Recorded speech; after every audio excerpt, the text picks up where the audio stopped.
Applications like Stata or SPSS, if you want to run an analysis or generate a plot, generally you click a button, it opens a dialog box, you make your changes, and then press OK. Generally, Radiant doesn't work that way. So a good example is the Visualize tab. As soon as I select a variable, a plot is created. If I change the selection of variables, a new plot is created.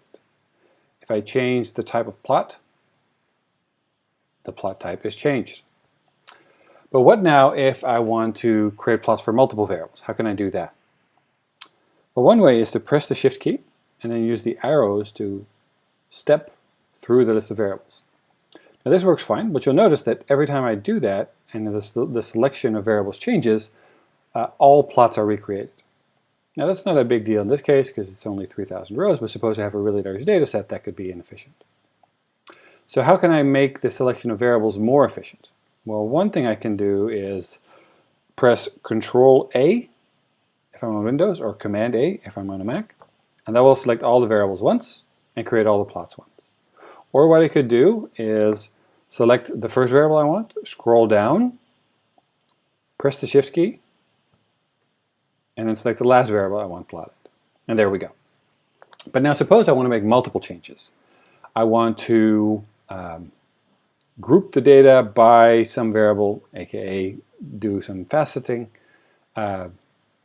create some color or fill, and flip the plot, right? So there's multiple settings, so each time I change a setting, a plot is generated, and so that could be inefficient, again, for larger data sets. So what I could do is check Pause Plotting. Now what that will do is just leave the plot on the right intact, but now when I make changes, nothing happens. Right? So I'm going to make a line plot with price as the y variable, cut as the x variable. I'm going to create multiple subplots by clarity, specify color, and I'm going to flip the chart. You notice again nothing changes until I uncheck Pause Plotting. Okay. So here's my new plot. Again, that would have worked fine without Pause Plotting, but every time I make a change, the plot on the right changes. Now for more complicated analyses, like for example, estimating a neural network, especially for large data sets, it could take quite some time for that analysis to run, especially if we have to change lots of different settings. If the results change every time, that wouldn't work very well. So we actually do use an estimate button here.